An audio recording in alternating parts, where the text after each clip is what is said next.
Fresh off her appearance on the Food Network, she's joining us right here in our We're No Damn Experts studio to talk about traditional native foods, Indigikitchen, her appearance on Chopped, and she's ranking the best berries in Montana.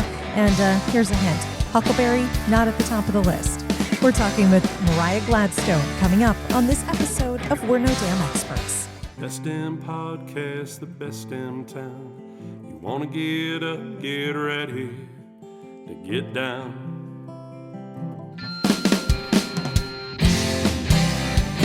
With its big wide sky and the wild river Thames,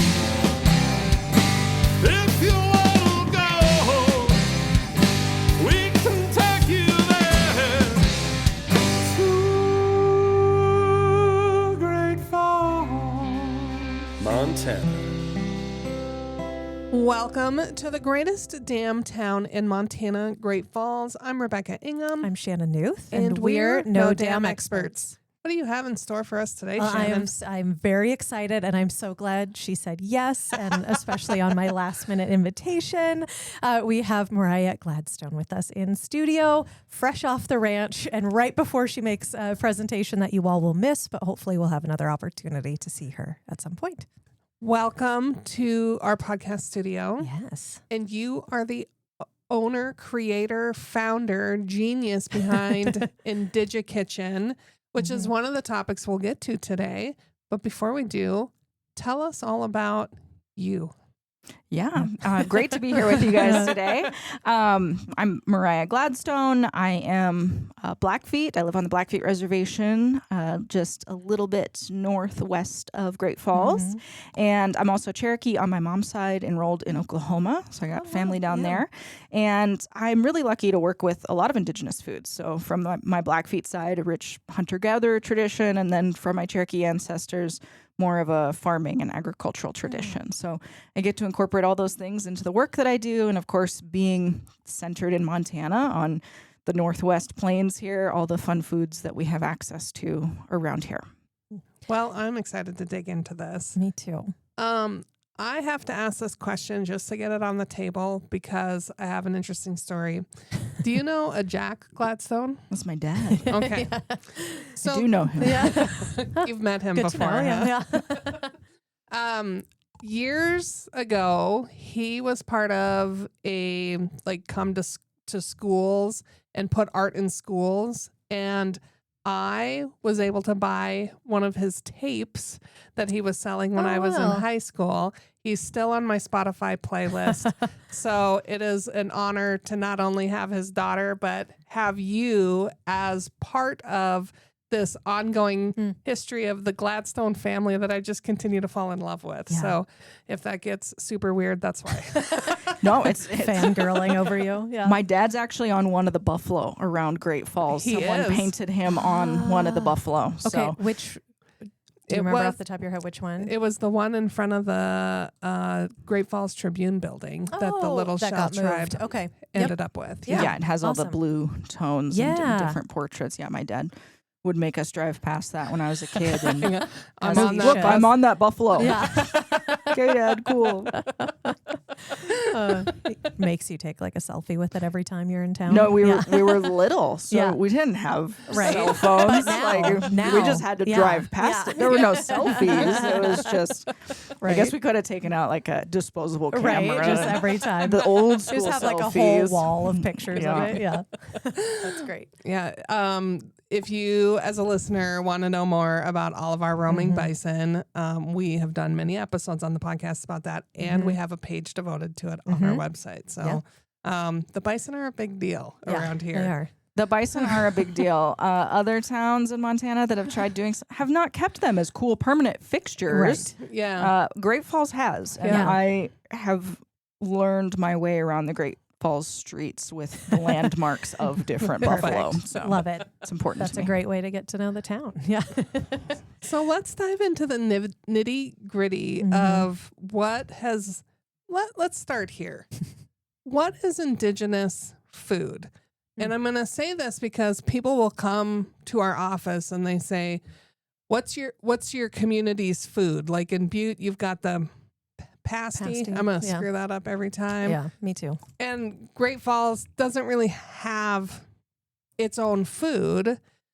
Then we take that one step further and talk about indigenous food, which excites me. So tell me what that means, what it is, what that includes.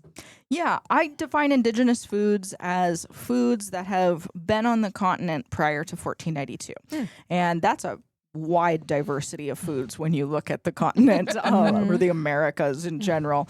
2/3 of the food that's eaten around the world today originated in the Americas. So, of course, Wow. you know, that's everything from potatoes from South America, tomatoes from Central America, corn, beans, squash, peppers.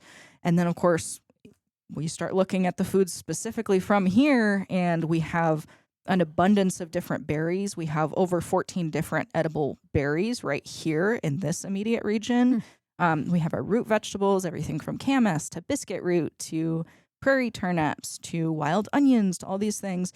And then, of course, all of our different wild game meats that we have. A lot of folks still hunt for deer and elk. And then, of course, things that are a little bit harder to access now, like, of course, buffalo, antelope, of course, moose, bighorn sheep, mountain goats, all those. And then all the fish that we have in our rivers, all of our birds, whether they're things like grouse and our upland species, or there are waterfowl like our ducks and our geese and all those. Of course, an abundance of foods just looking at that. And then, of course, depending on how close you are to the mountains or the prairies, you might have access to different things. Of course, we get prickly pears around here, which are delicious and kind of fun. And not just a beer that's made in Helena. Right. That's true. Yeah. But actually, I mean, you can eat the prickly pear pads themselves. Of course, they're cooked down in the Southwest and called nopales, but you can skin a prickly pear and get the spines off and eat them raw. And they kind of taste like a slimy cucumber almost. Or you can eat the fruits, and those are delicious kind of little candies. They're these little pink fruits, and our prickly pears around here are little kind of stab you in the foot kind of prickly pears. They're not giant like they get in the Southwest, but they still are delicious and they still are edible, and we have things like that. And we have all these different foods that are just around here that we can still go out and gather, and that's not even getting started on all the different plants that we have that we can use for seasonings and teas and things like that. I mean, I was looking outside this building at the visitor center, and of course there's juniper, and you can make juniper into a super delicious tea, and you can harvest it any time of the year. And it's really high in vitamin C. If you start coming down with a cold, it's like nature's emergency. You don't need to add sweetener to the tea at all. And also there's juniper berries, and I grind those up and I use those on seasoning, on roasts and things like that. And that's just growing along the streets of Great Falls. I mean, there are lots of plants all around. How do you know this? Yeah, I was just gonna say, like, I would be scared. I would be scared I'm gonna poison myself. Right. Or I see the land, I'm like, oh, that's pretty. Right. So there's a number of different ways. I mean, I think even as a kindergartner, I remember like school field trips, we'd go out and we'd start learning to identify some plants, and that was generally like touching the trees. And I remember Douglas fir, friendly fir, and you can shake the hands of the tree because they have flat needles, right? And so they're very soft to touch. And then spruces are spiky and have square needles. And so I started remembering things like that as a little kid. Well, I started to identify the plants based on that, and then you learn about spruce tips, right? The bright green little parts in the spring that you can start to eat, those little green vitamin C soft parts of the spruce, or add them to salads or things like that. As an adult, I am always traveling to new places and looking in plants in different areas. And so I use Google Lens as my plant ID app. And I'll go take a picture and I'll go scan the picture, and it basically does a reverse image search on the web. And then you can use that to look up the Wikipedia pages. Does this match? You can look at some more pictures. Okay, yeah, that matches. That's right. And you can look up cultural uses of this plant and start to kind of back dive into things. I think the hard part about plant identification books is it shows you the plant when it's in flower. And that is not always what the plant looks like. Yeah, especially here, right? And so, it's kind of a tricky thing in that situation. But I'm always trying to find cool plant walks. And if someone's offering a plant walk locally, that's always fun. I think when people join, foraging groups on Facebook or something, they can start to see other folks in their area posting like, oh, does someone know what this plant is? So they get an ID. And they also know what that plant looks like at that exact time of the year. So they also can start to get a sense of, oh, I know that the camas are blooming right now. And then later on, maybe the camas has gone to seed and someone's trying to ID it now. And so you can, of course, post, but you can also just creep on foraging groups and learn a lot about plants from that. Yeah. And then, also experiencing not just what's the plant look like, all of that, but also what's it smell like? Yarrow. We have all this yarrow that grows all around. And you can use it as a seasoning. It tastes a little bit like tarragon. Okay. But also yarrow, the scientific name is Achillea millefolium. Comes from stories that Achilles used to take it with him into battle. It's native to the whole northern hemisphere. Blackfeet warriors used to do the same thing. And that's because it has a compound in the leaves. And if you rehydrate it, even if it's dried out, you put it in your mouth, you chew it up for a second, put it on a wound, and it will immediately clot the blood.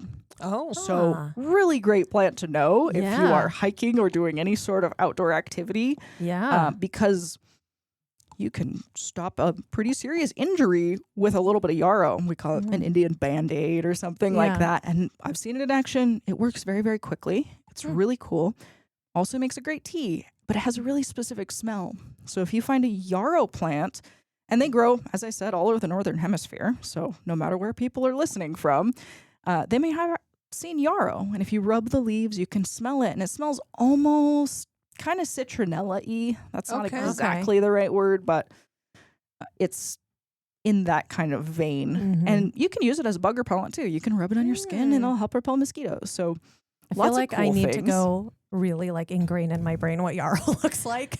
You'll so find it. Once you see what yarrow looks like, you'll be like, oh, this is everywhere. Yeah. This is in the dry prairies. This is in the mountains. It has white flowers generally here. Okay. And they're little white flowers. I think they have 5 petals, but they all grow together in a big cluster and they bloom almost all summer long. So really common plant, grows in what we consider poor soils.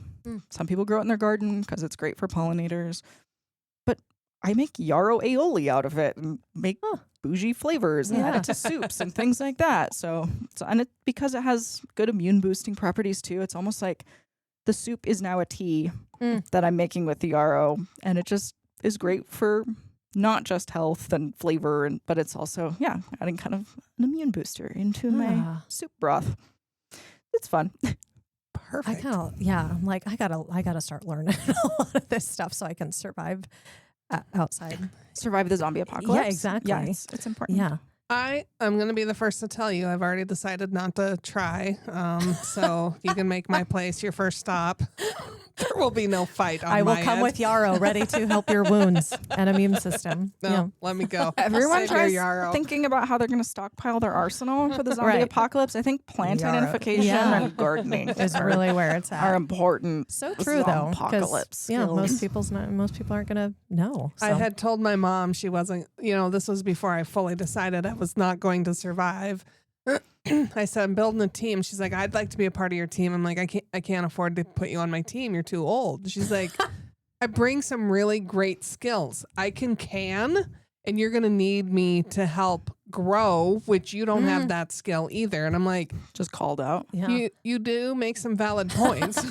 Can she sew? She can sew. Repairing clothing in Yeah. the zombie apocalypse will be an essential skill. Yeah. So I think you should have her on your quilting. team. Yeah. Well, It'll be important. then I watched some videos on the History Channel or the Discovery Channel, and I learned there's a lot that's going to happen. And I've lived a good life. I don't want to be I do not want to be a part of it. Yeah.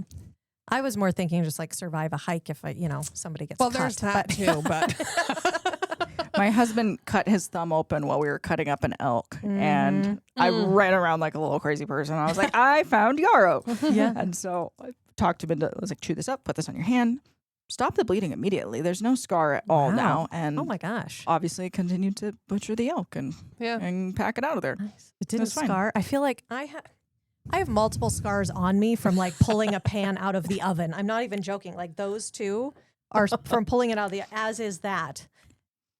So I need this You just need in my yarrow in kitchen. your So house. every time I burn Just- myself on the stove. Plantain. Oven. Plantain. It's another plant, probably grows in your yard. Okay. It's that plant that has those little strings that you'd probably sit in the yard and like pull those little strings out of Oh. as a kid. You Yeah. know, like dandelions and plantain grow right next to each other. Okay. Yeah. Making a salve out of plantain is supposed to be really good for healing burn Okay. scars. I got it. Also, figure it's this edible, out. but tastes kind of grassy. Okay. Kind of, you know. It's not bitter. Like Yeah. dandelion leaves can be bitter. Yeah. But really good for you. Really good for you. Yeah. Yeah. Not my favorite wild green. Yeah. But plantain, yeah, it's just put some Okay. balsamic vinaigrette on it or something. Ugh. If you're going I to got throw a it lot. into a salad. I got a lot to learn. Just help my cooking, lack of cooking. Or skills. burn paste. Just Yeah, leave burn it at paste. that, yeah.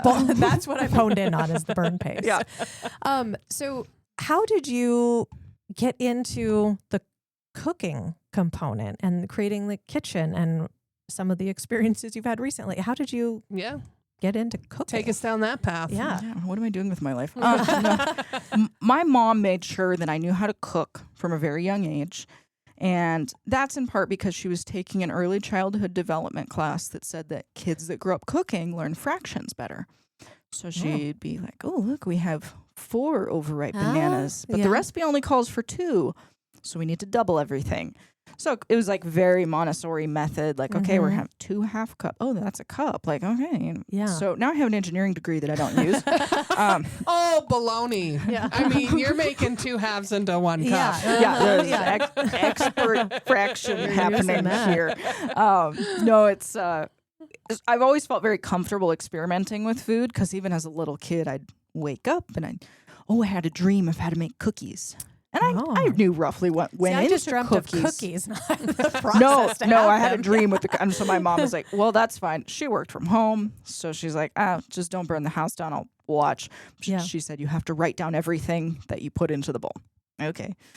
So I have things written in marker in whatever spelling I came up with at the time because I was 4 Yeah. and 5 years old. And of course, she wrote dates on them. So 1 T, capital big T. I knew that meant tablespoon. Big Yep. T. BUTR, butter. You don't need the extra letters. Sound No, it I out. mean, that's we don't pretty need that. close. Yeah. Yeah. Was very early newspaper reduced to the typeset. But I would experiment with things and sometimes they'd work out and sometimes they wouldn't. And, worst case, we lost a little bit of flour and sugar and butter and whatever. But when I was in college, I would really stress bake. I wouldn't stress eat. I would just stress bake, create very elaborate things and avoid doing all of my studying. But it was good because then I got to bring my creations to my suite mates and I was like, there's food in the dorm. Yeah. Oh, wow, you're so no, I'm just stressed. But thank you. So it was good. I got to cook a lot. And then, of course, back home, I was on Blackfeet Res. And where my dad lives is about 40 miles away from the nearest big grocery store. I'm like, I'm hungry. Like, I want fresh something because I'd been living in New York City going to college. And I'm like, oh, I really want Indian food. Yeah. Like, I really want down the vindaloo. street. Yeah. I did not have, there was no Indian restaurants in the state of Montana at that point. So I had moose meat in the freezer and we had some tomatoes in the garden and we had a whole bunch of things outside that I could go and gather. So I started learning more about what foods are right outside the front door.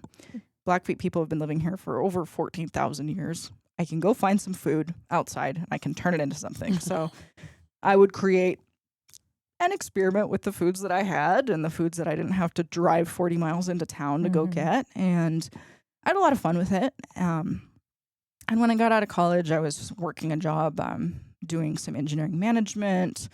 I was working on the railroad. I was spending a lot of time outside, which was good, but it was also just a lot of travel and I wasn't around home. And so I finally decided I was taking vacation days away from my railroad job to go to food sovereignty conferences and to go talk about all these diet-related illnesses that Indian country is facing. Yeah. And I was like, someone should start a cooking show. Just so we Someone can should. relearn how to work with these foods. Because everyone said, we wouldn't be experiencing these really high rates of diabetes and heart disease if we were just eating our traditional foods. Well, there's a lot of history behind it, but we've had a big disconnect and forced dependence on government food systems. And so not everyone knows how to work with traditional foods. You can't just go hand people a venison roast and be like, there you go, here's food. You could be healthy now. Like, yeah, deer meat's great. And also, if you don't know how to work with it, if you don't know how to work with prickly pears or yarrow or go cook with camas bulbs or what, all these foods that are free and we still have access to, you don't cook with them unless you learn that again. And so I was like, well, I'm going to start a cooking show and I'm going to call it Indigikitchen.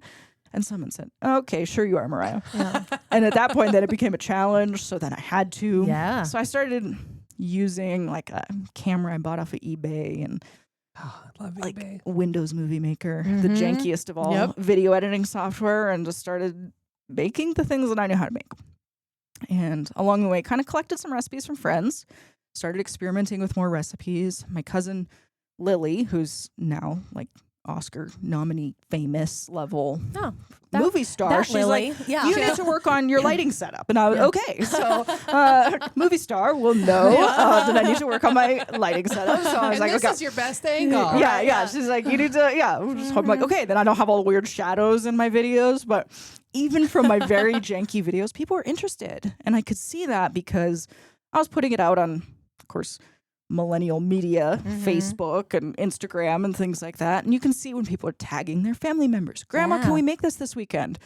And it was suddenly like, oh, people are sharing it. And I can see that. And then they're tagging me. I don't think we had Facebook stories when I started Indigikitchen, but eventually, people are posting and they're tagging like, oh, we tried this recipe, but we used the elk meat that we had instead of this moose meat or whatever. We did this because we have blueberries where I'm from and we don't have service berries. And so it's cool to see the different adaptations and people actually using them.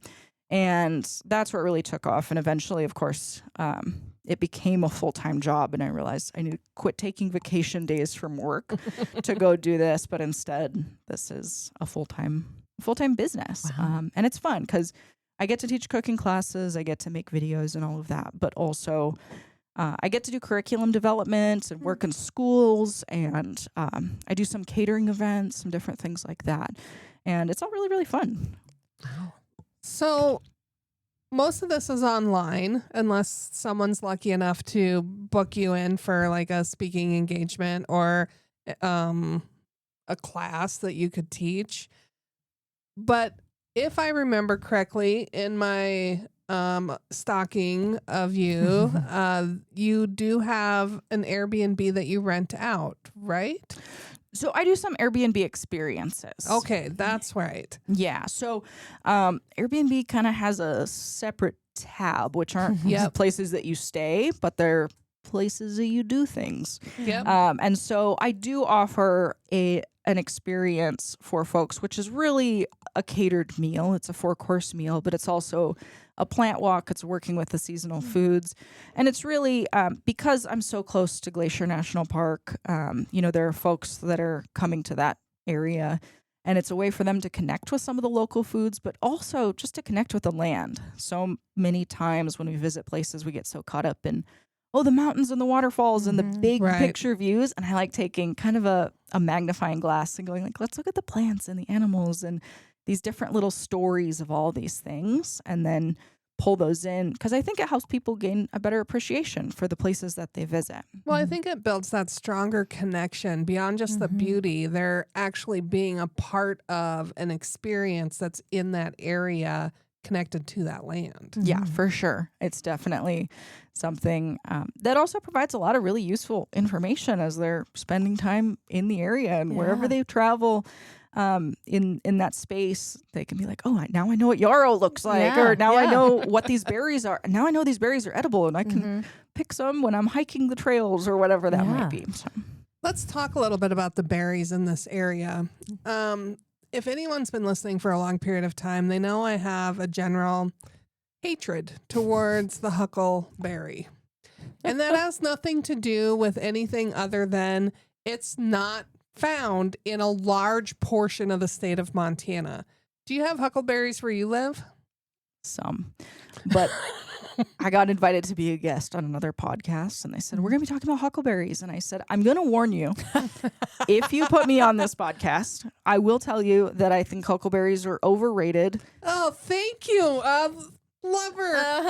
And I find them to be a mid upper tier berry in the Montana berry rankings. I have created a Montana berry ranking system of what I consider like the top, best berries to the bottom berries. Yeah. Oh, I'm so curious about this list. Yeah. I was like, and huckleberries, they're towards the top, but they're not in the top. Yeah. And I have strong feelings about them. Mostly that they get too many people talking about them, and I don't want to talk about huckleberries. I think near the top of my huckleberry or my berry rankings are going to be thimbleberries and serviceberries, or Blackfeet people call them savisberries. To the east, eastern tribes in Montana are going to call them Juneberries. If you're across the border in Canada, they call them Saskatoon berries. They're all the same thing. Serviceberry. Yes, all of that is the same. Okay. Yeah. And they kind of look like blueberries with like a crown, except they grow in Montana because we have basic soils. Blueberries grow much better in acidic soil. So we don't have wild blueberries here really, but we have tons and tons and tons of serviceberries, and they're delicious and they're wonderful. And Blackfeet people would traditionally harvest gallons of them. And they will grow on the prairies and more in like lower woody elevations in the mountains. But we can find them on the prairies too, which is good. Even as little shrubby bushes sometimes instead of like big 8-foot tall tree bushes. Real specific terminology here. And thimbleberries are in the rubus genus, which means they're very closely related to raspberries or blackberries. They have that compound berry shape with all the little bubbles. That's kind of how I describe that. Yeah. So they look similar to a raspberry, only they're wide enough that they can fit on top of your finger. Okay. And we call them thimbleberries. But any compound berry in North America is edible. There are no poisonous compound berries in North America. So and compound is when it has all the bubbles, thing. All the bubble shape. So blackberries, raspberries, thimbleberries, and then if you go further to the west, you get like salmon berries and cloudberries, and then on the East Coast they have wine berries, and there's lots of different types of these compound berries. And if you can't identify it, still safe to eat it. It's great. Good to know. We also have wild raspberries in Montana, so I put those near the top tier as well. And then, of course, our wild strawberries, which, again, grow all over the prairies and in the mountains. So, again, much more widespread. Hard to find them, though. I think they're delicious. I think they're wonderful. I also think they're small, and it's hard to harvest enough of them that you can really, like, get a decent little meal. But all the flavor of a giant strawberry is packed into a strawberry the size of your pinky fingernail. But if you're going to spot it, from where you are at human height, a bird has probably spotted it first. So the best way to pick wild strawberries is like to go lay in the middle of the grass and like look under the leaves, which is great if you just need some time to go touch grass. But also, efficiency wise, serviceberries are way easier to pick. Thimbleberries, way easier to pick. And then I'll put huckleberries up there. Okay. They can go on the list there. And then for me, I'd say probably all the different gooseberry varieties that we have. So we have a lot of different gooseberry and currant varieties. They're all in the ribes genus. And we have golden currants and we have red currants and we have spiky gooseberries, and they all look very similar in plant shape. Like the leaves are very similar. The berries are different colors. They're all kind of tart, but it's interesting. And I'm not going to deep dive into the history of like why we as North Americans hate currants when Europe is super into currant. Like we have dozens of varieties of wild currants in North America, but they were almost eradicated to try to get rid of a fungus that was attacking a totally different tree in like the 1930s, and it was illegal to cultivate currants. Yeah, this real fun history about why we pretend currants don't exist. But we do have a lot of them in Montana. They're edible. Blackfeet kids used to play a little game where they would stack up a bunch of, especially like spiky gooseberries. We have a lot of them. They kind of look like a mace, like the ball on a mace. It's all spiky. But as it ripens, those little spikes get soft and you can eat them. And they'd stack up a bunch of these little spiky gooseberries, and they'd each go around in a circle eating a gooseberry. And the first kid that made a face because they're sour would have to eat all of them. Oh, I love it. So it was my good. gosh. It was like Yeah. a good, Great. like practice your poker face game Yeah. for children. It was good. It was good times. So I think those are up there. And then like choke cherries, I think, are up there as well. Some people love choke cherries. Some people hate them. There are certain things that Blackfeet people would do that would make choke cherries more delicious. We would wait until after the first frost to harvest them. That would make them more delicious because it would intensify the sweetness of them. Kind of like you can do with kale and things like that. And then also we would pound them basically into a mash with the pits included and dehydrate them. And that would neutralize the cyanide in the pits. That's dangerous. It would also concentrate the sugars more. So then you'd end up with these little like baby dehydrated fruit lozenges that you could either rehydrate in your mouth. And I know elders without teeth that will still suck on like little choke cherry patties. Or you can rehydrate them and make choke cherry pudding. Or you can pound those dry patties together with dry meat and stick them together with tallow and get pemmican, basically. So you can do a whole bunch of different things with them, but also for people that were, of course, traditionally living in teepees and moving around, it helps to have lightweight, very packable food, and dehydration is the easiest way of doing that. And we didn't have chest freezers to go freeze gallons of choke cherries and things like that. Plugged into a generator Right. that Yeah, you just pulled behind. Not working, especially when we were like living in the dog days and dogs were our pack animals. So I think choke cherries are great. And then I'll follow that up by like rose hips, which we do have a lot of on the prairies as well. Rose hips also, we would wait until after the first frost to eat them. Makes them sweeter. And rose hips, they're good. They kind of taste lightly watermelon flavored, but they're also filled with seeds, and they'll make your whole digestive system itchy if you eat the seeds. So they're not poisonous, but also like I would internally itchy does not sound. Yeah, they're kind of considered more like emergency food. We don't need to get. We have so many other types of edible berries. Like that's not that great. But Which one is it again? Rose hips or wild roses. Rose hip, rose itch. Rose. I'm just trying to remember which one. They look like little cherry tomatoes with like a tail. Okay. Yeah. And you'll see them because they will self-dehydrate on the branches. So even in the middle of winter, you can look around and you'll see these little red berries still on the bushes. And those are probably rose hips because everything else kind of falls off. So they will dehydrate. They're really great for making into tea because they're so high in vitamin C. So that's a great plant to know about. I would say somewhere up by currants, I'd probably put elderberries too. That's what Elderberries, yeah. We have a few different types of elderberries. And elderberries are good, but they do have cyanide in their seeds too. But they're so small that you do have to dehydrate the elderberries, and then you can rehydrate them to work with them. So does cyanide in large portions, I think, kill you. Yeah, right. But in elderberry and in choke cherries, is that what you said? And apple seeds. I mean, it's not an uncommon. So, but I can like eat it, and I'm. When you dehydrate this is where I get scared. I'm going to poison myself. Important, right? But like, you don't go around eating a ton of apple seeds. But if you ingest a few, you're good. Okay. When you dehydrate it, so when we're drying out those choke cherries or we're drying out elderberries, or if you boil it, you are neutralizing those enzymes that release the hydrocyanic acid. So if it's dried and then rehydrated, you're good. Yeah. Okay. And that's what people will do. They'll buy dried elderberries. Yeah. And then you just rehydrate it, and then you can juice them, and you can make elderberry syrup. Or I make elderberry barbecue sauce or things like that. And it's really easy to work with, but you just got to dry them fully. Okay. You can throw them into hot water and simmer them on your stovetop, and that will do the same thing. But I save them dried anyway. Yeah. So I'm already going to dry them out because my summers are so busy. I rarely have time to work with the berries in the moment when they're being harvested. Anyway. Yeah. And then I think bottom of the barrel berries that don't ever need to be eaten because I think they're gross, but technically edible are things like twin berries. Okay. They just grow right next to each other and like a little black double berry thing. They're gross. They don't taste good. Snowberries, technically they're edible. Have a twin berry bush at my house. You might. They're just You should. they're pick some not for Robert delicious. and see Someone how just told me they were edible, and I was like, "Oh, okay, cool." And I ate one, and I was like, "This is the worst decision ever." And I didn't have any water to wash my mouth out with. I was like, "Why did I eat that?" Yeah. And so they're bottom tier berries, Yeah. never to be eaten if you can at all avoid it. Like, go eat stinging nettle; it's delicious. Do not eat the berries that should not be eaten. Yeah.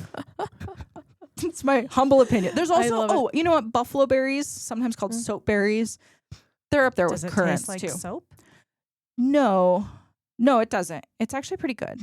It's also kind of slightly sweet. It depends on when you harvest it. Okay. But they're bright red. They kind of look like they'd be poisonous. Oh. And the male and the female bushes are visibly different. okay. Like Ooh. the female bushes are covered in berries and the male bushes look the same, only there's no berries. And you're like, why are there no berries? Yeah. It's because it's a male bush. That's why. Huh. Typical. But yeah, Yeah. there's so many berries.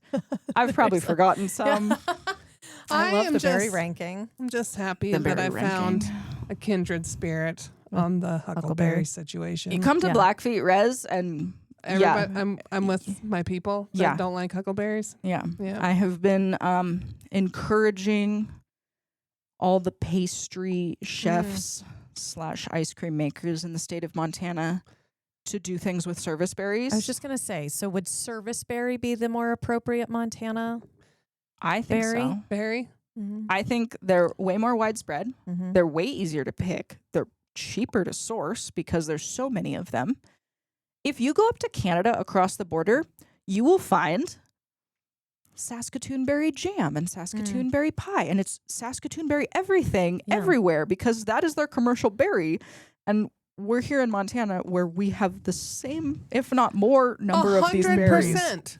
I am ready to form legislative papers to get this Yes. changed. I was also a fan of not having rodeo as our state sport, but I supported it because I didn't think Class C would make it. Class C basketball would make it. So, I'm We ready. get- Should really have 6-man football in there somewhere. Oh, Yeah. that would be fine too.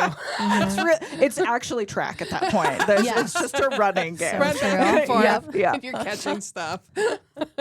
Mm. So yeah, let's. I'm ready to tackle this cause Yeah. because I think so.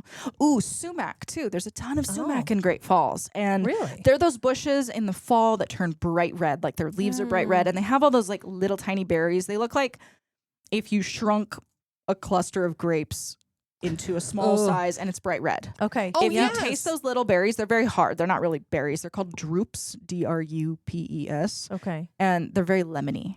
Mm. And you can grind them up. And I like seasoning fish with them because they're lemony. Yeah. You can brew them into tea. Yeah. It tastes like lemonade. Ah. So people make sumac lemonade, Yeah. quote unquote. And it's super delicious. And obviously, lemons don't grow in Great Falls Yeah. without substantial assistance. Greenhouses. Sumac just grows on the sides of the road, and it's planted because people love it for its bright colors in the Yeah. fall.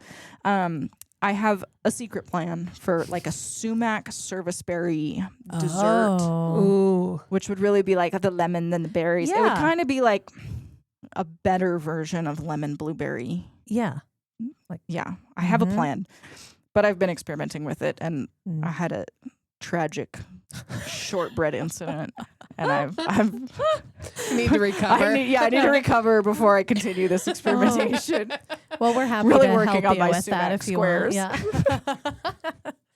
we'll be here to help if you need that. Okay. Yeah. We'll we'll bring gladly. in taste tests. Yeah. We can make Perfect. the trip up too. Yeah, we're happy to travel for that. I Yeah. mean, like when I come to Great Falls Yeah. for all my shopping needs, Right. I will be here with sumac squares when I figure out how to get the crust to not fall apart. Minor details. Yep. Yeah. I don't know how much you can or cannot talk about this, and this is not the full point of this, but you were just recently on the Food Network. Oh, Yeah. Oh, did you not see that part? I don't pay a Which lot is of so- attention. Which is, but I didn't that's, watch it but either. that's No. great though, because that's Maybe great we should because have you know we're started outside there. of that. So tell us all about, because we've seen You're like, a Food Network star. yeah. Oh, I was Tell on us what one you episode can. of Chopped, and it recently aired, so I can talk about it now. Okay, That I think yeah. we can do spoiler warning in case Yeah, anyone's if you haven't listening seen and it. is Yeah, really stop into listening watching. now if you yeah. want to watch this. Yeah. There's your heads up. Yeah. So Food Network contacted me asking if I wanted to be in an episode of Chopped. Of course, the more I can talk to people, the more I can share information about Indigenous Yeah. foods, and the greater impact I can have. So I'm like, I'm down. Yep. Sure. Did you think it was a prank call at first? Or were you like, what It was is an happening? email that Okay. had a Food Network Okay. address, so Yeah. I believed it. I'm not great at answering emails right away, but I still did believe it. But I did have to go through like some interview processes with Yeah. them, and finally they said, "We're going to do an all Indigenous episode." I didn't realize that when they had first contacted me, so that was cool. So, sounds great. I'm down. And flew out to New York.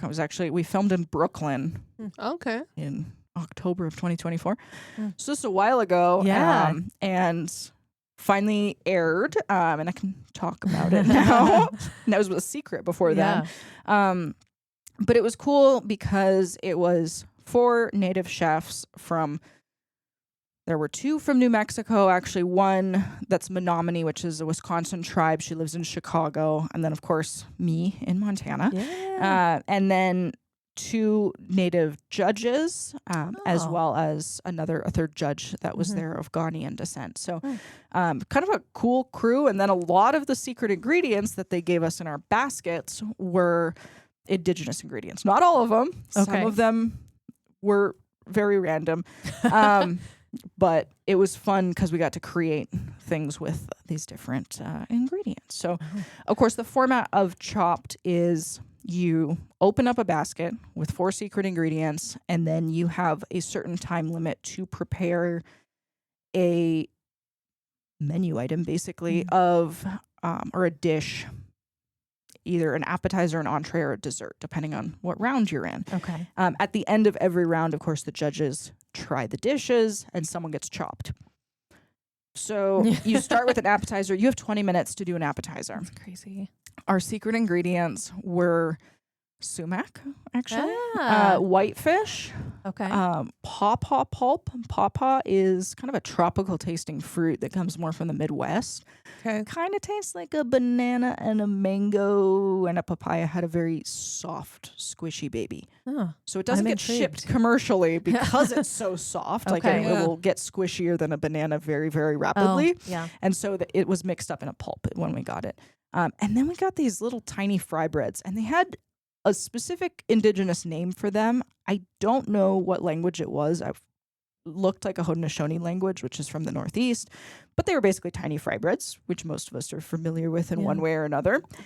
And we had to prepare an appetizer in 20 minutes with those ingredients. So I did a little open face sandwich. I made a pawpaw and raspberry sauce, and then did a little sumac pan fried whitefish on top of it. So little fry bread, open face sandwiches. Whereas I think Chef Piet called it an open face sandwich situation, which sounds exactly what I would call it too. So It sounds delicious. And you do it Yeah. on your own. You're not working as a team. you right? are not working as a team. You are in. You're competing against Yeah. everybody else. Like, Yeah, don't you even. have about like 3, maybe 2 minutes between when you open the basket, your brain starts to work, and then they go ready, go. Hopefully. And you got to go run to a pantry, and you got to get things, and you got to make and if you want to go run back to the pantry, you're running between other people, like in other people's Just workstations, like chaos. which I do not like doing. Yeah. So I was like, whatever I got, I'm going to stick with because I don't want to cross back to this pantry Yeah. area. So also working in new kitchens is always kind of a stressful thing where I'm like, I don't know where the spoons are. I need a strainer. I don't know where anything is. Yeah. So that's always fun. So if anyone wants to watch me stress cook, I think you can find it on wherever Chopped lives. I think yeah. Hulu, Amazon Prime, that kind of thing. I did not get chopped there, so I made it to the entree round. Yay. And we got secret ingredients. It was a bison ribeye. Ooh. I think there were some dried Anaheim chilies. Okay. This weird ice cream. Oh. I don't like it when they put dessert things in with meat. Yeah, it was a sweet corn flavored ice cream. Okay. Wrong. Fully encompassed in, you know those like terrible ice cream shells that have no flavor? Yeah. Yeah, in a shell or a cone that looked like a cob of corn. Ugh. Yeah, it was a very weird situation. And then lima beans. Okay. Okay. So Yeah. I can cook a bison steak. Yeah. That I'm good with. Not as great working with chilies. I tried rehydrating them to make a sauce. Tried adding ice cream as cream Yeah, like a for my like a whipped sauce. cream. Yeah. Yeah. Uh-huh. I didn't have a strainer, so I got stressed out. So I was trying to strain it. It was very thin as a sauce. So I tried adding crushed ice cream cone pieces as like a thickener. Yeah, it was just was weird. Not my best work. And then I blended up some sweet potatoes and put them with the blended up lima beans and made like little fritters with them. Ooh. So I did that, and I really thought that sauce was gonna send me home at that point because it was not good. But it was okay because I can cook a bison steak. Yeah. So I made it through that round. I did not get chopped. Yeah. Yeah, stressful. There's definitely stills on Food Network of me being like, Just like, I have a bison tattoo. I should be able to cook a bison. I All do this not. other I stuff, do though. not have a chili tattoo Yeah, anywhere no. on my body. So hard pass. No. I also have no lima bean tattoos. I think the other chef that made it through that round, he like charred the lima beans and did like a cool like pan. Oh. I'm like, ooh, oh, okay. that's been That would have been faster than this The fritters situation. sound good though. Yeah, they worked. But in the next round, in the dessert round, sweet potatoes were in the basket. Oh no. oh, And I was like, oh, I just worked with sweet potatoes. Yeah. We're going to do them again because we got sweet potatoes, service berries, Ah. stone ground whole wheat flour, mm, which Montana or Great Falls has a grape mill, which I have gotten some stone ground whole wheat flour from. Great. Yeah. I don't work a lot with whole wheat flour when I'm doing Indigikitchen stuff, but as I said, I grew up baking a lot. And then they gave me beef jerky. I know. Yeah, you want to feel about the ice cream in the entree round. The beef jerky situation in the dessert round, I was a little stressed by. I am not a fan of this, but I will tell you. And then they put a big timer and they're like, you have 30 minutes, go. I have had bacon on a maple donut, which Yeah. I was 100% against until Heidi at Electric City Coffee said, "You've always trusted me, just eat it." It was like on a scone or something. I'm like, fine, I'll do it. Oh my goodness. So tell me what you did with the jerky, because I am against it, but I think there's options with creativity to maybe make this great. Yeah. So I made a service berry sauce, a Salisbury sauce, as we call it in Blackfeet country. Sweetened it with some maple syrup, and then I chopped it into little pieces, and I candied that in that service berry sauce. So we had like a rich berry sauce. I boiled those sweet potatoes, and I blended them up. So they were basically very similar consistency to like a pumpkin puree. I have a sweet potato muffin recipe in my kids' cookbook, but it uses pumpkin seed flour. Pretty dense, but so is whole wheat flour. So I'm like, I just started throwing things in. I'm like, this is roughly what goes in muffins. Yeah. And I was baking them. Of course, I had to boil the sweet potatoes first to blend them up, to then throw them into this batter, which had no measurements. There were no rules. And then I put them in the oven. And I remember hearing one of the judges saying, like, are you going to have time to finish those? I don't know. Yeah. I do not. We're all. I've never done this before. I've never done this. Yeah. I don't know what's in here. Who's to say? Yeah. So I pulled them out, of course, and I took like the smallest muffins that I had poured in my little muffin tray. I'm like, you're going on the plates. Put the little Salisbury sauce on top. Put a mint leaf on top. Mint is something that we love harvesting around here. We have a lot of wild mint. Blackfeet people would pack our food with mint because it keeps rodents and bugs and stuff away. Yeah. So everything kind of lightly has a mint flavor. So I put some pretty mint leaves on top, and then I was like, I'm done. Like I feel like I finally figured this out. Like we are good.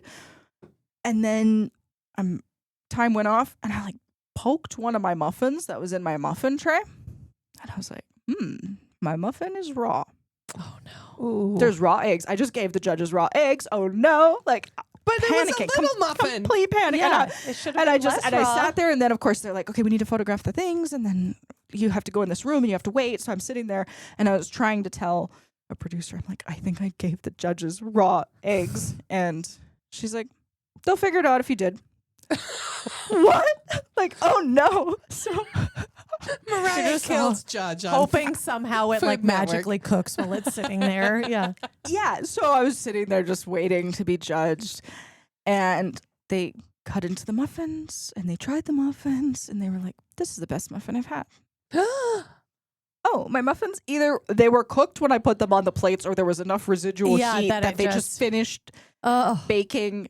And it was funny because they said that, and I was like, wow, I have no idea what's in these muffins, and I can't recreate them if I wanted to. These are the best You muffins got to ever. watch your show so you can see some idea of what you They did. did not edit it well enough that Yeah. because when they put the things of what I put in there, they said like heavy cream, like it's on the caption. And I was like, I swear I did not put heavy cream in those muffins because I don't work with heavy cream really. Yeah. And they also said sugar, and I'm pretty sure I sweetened them with maple syrup. Yeah. Because that's what I had in front of me to make that berry sauce. So I don't know what I actually put in those muffins, but I don't think it was what they said I put in those muffins. But they have the footage. I don't. So Yeah. anyway, at that point, I think that my sauce came back to bite me because Oh. then I lost to Justin in the finale. So I am the second. Hey, You, I'm the second place. So I had all the stress of all 3 rounds. yeah. None of the winning. And apparently like the best muffin you've ever made. The best muffin I've ever made that I will never be able to recreate. best muffin in the world. Be trying to chase my muffin recipe for the rest of my life. Yeah.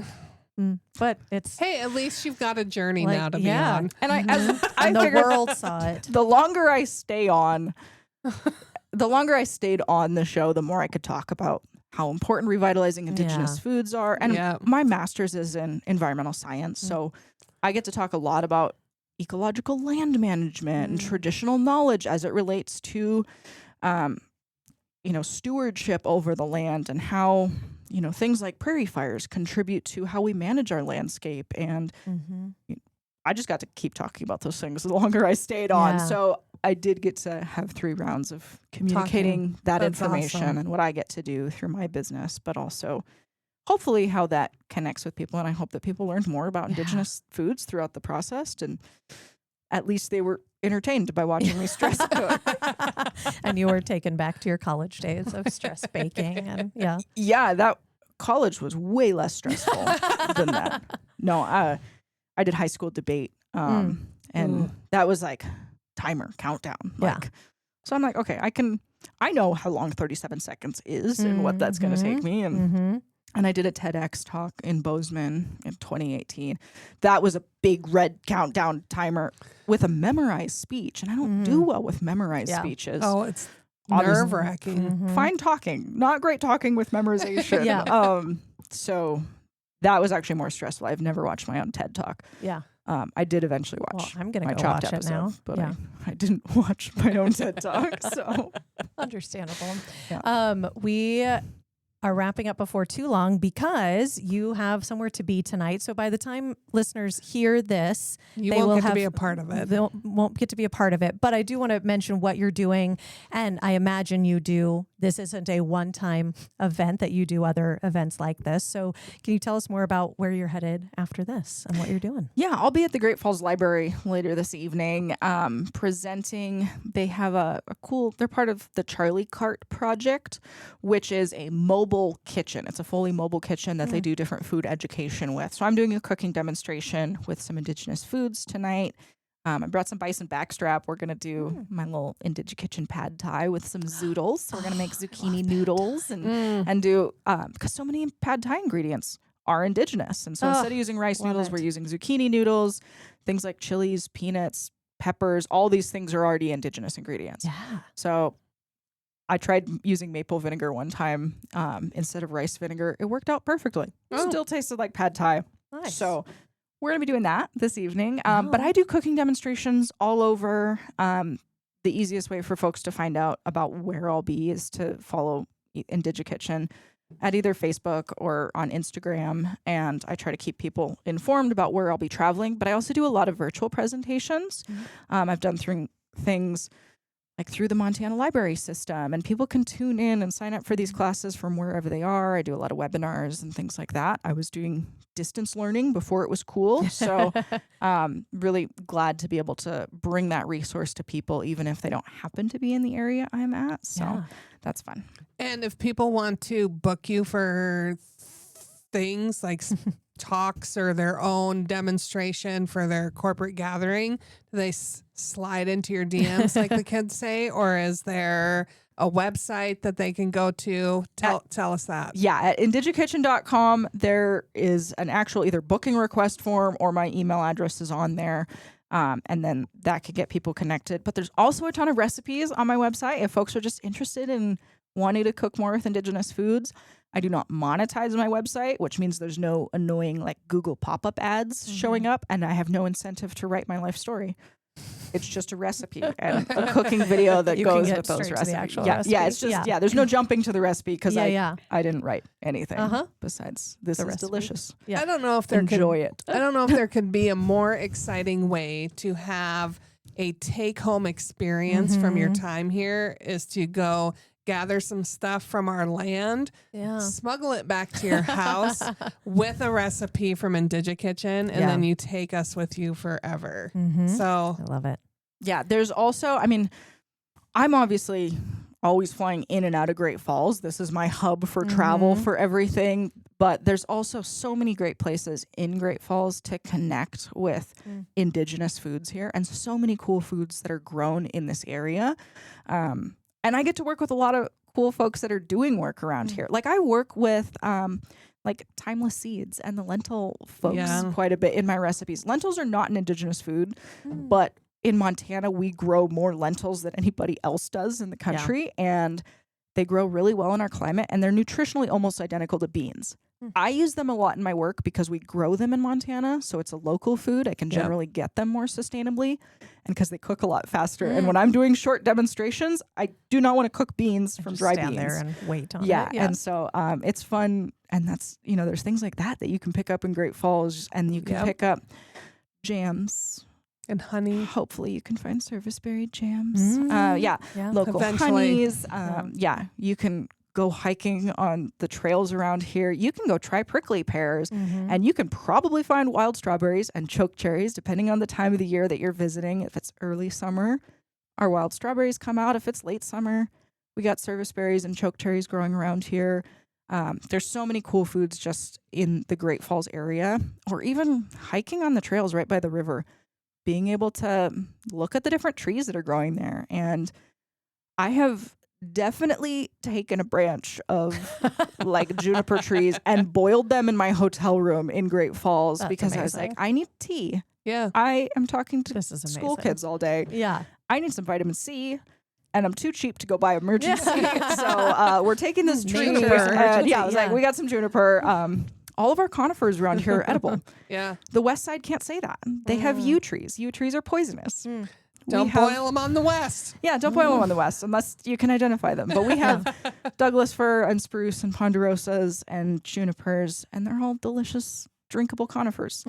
I think you guys should have a conifer tea tasting party sometime. Oh, yeah. I'm that could be fun. Yeah. I think people are always very surprised when they make tea out of the conifer trees, and they're like, this is delicious. Where did it come from? I said, that tree outside. Right there. Yeah. Just if you're picking from our lovely trails in Great Falls, just pick above waist height. Lots of people walk their dogs. So that's my only caveat. Smart. It's a good tip. That's all I got. Yeah. Well, this has been a pure delight. Yes. I am so glad this happened. And I can't wait for it to happen again. And folks, until we see your bright, smiling, happy, healthy, beautiful faces in our fine city, we do hope you're creating amazing memories with your friends and family wherever you might be. See you soon. We're No Dam Experts is the recorded claims from Great Falls, Montana, covering what you need to know about this amazing damn town.